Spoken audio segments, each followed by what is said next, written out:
আমরা যারা ১৯৯০ সাল থেকে ২০০৫ সালের মধ্যে জন্মেছি, আমরা বিশেষ কিছু ছিলাম না, তবে আমরা ভাগ্যবান ছিলাম।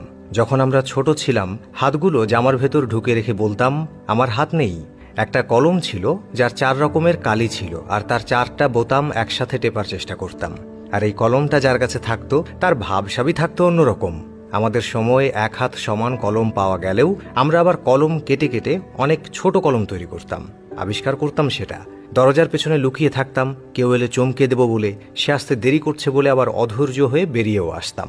রাতে হাঁটার সময় ভাবতাম, আমি যেখানে যাচ্ছি প্রেত আমার সাথে সাথে যাচ্ছে। কারেন্টের সুইচের ২ দিকে আঙুল চেপে সুইচটাকে অন অফের মাঝামাঝি অবস্থানে আনার চেষ্টা করতাম। স্কুলে যাওয়ার সময় সবাই একসাথে দৌড়াদৌড়ি করে যেতাম।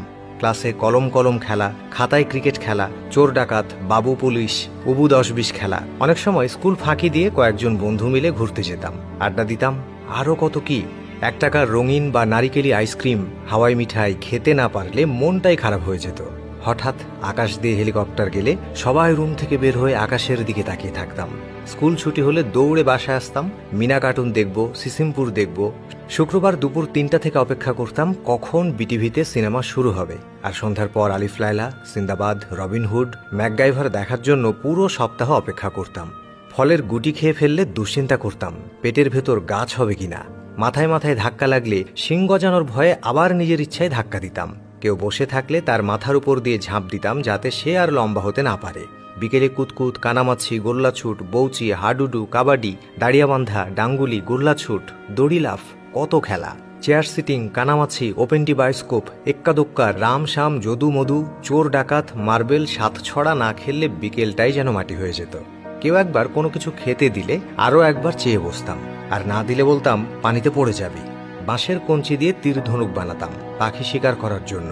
বৈশাখী ঝড়ে বাগানে আম কুড়াতে যেতাম, আর বিজলি চমকালেই দৌড়ে বাসায় ফিরে আসতাম। গাছে ঢিল ছুঁড়ে বড়ই পারতাম, দল বেঁধে পুকুরে খালে বিলে ঝাঁপ দিতাম। কেউ চাল, কেউ ডাল, কেউ আলু, কেউ বা মশলাপাতি দিয়ে ঝোলা ভাতি রান্না করতাম এবং সেগুলো মজা করে খেতাম। ভোরবেলায় দল বেঁধে শাপলা তুলতাম, নারিকেলের ডগা কেটে ব্যাট বানাতাম, আর সেই ব্যাট দিয়ে ক্রিকেট খেলতাম। এদিকে ফাইনাল পরীক্ষা শেষ হলে তো সকালে পড়া নেই। এত মজা লাগতো যা বলার বাইরে। নানু বাড়ি, দাদু বাড়ি যাওয়ার এটাই তো ছিল সময়। ব্যাডমিন্টন, ক্যারাম, লুডু না খেললে কি হয়? ডিসেম্বর মাস, শীতকালটা আমাদের ছোটবেলায় এমনই কালারফুল ছিল। তবে ডিসেম্বরের ৩১ তারিখ যতই এগিয়ে আসতো, মনের মধ্যে ভয় ততই বাড়ত। ওই দিন যে ফাইনালে রেজাল্ট দেবে, তাই আর কি। এমন হাজারো স্মৃতি জড়িয়ে আছে আমাদের ছেলেবেলার সাথে। জানি সে সময় আর ফিরে আসবে না, কিন্তু তারপরও আক্ষেপ, যদি আরও একবার ফিরে যেতে পারতাম আমাদের ছোটবেলায়। আমি জানি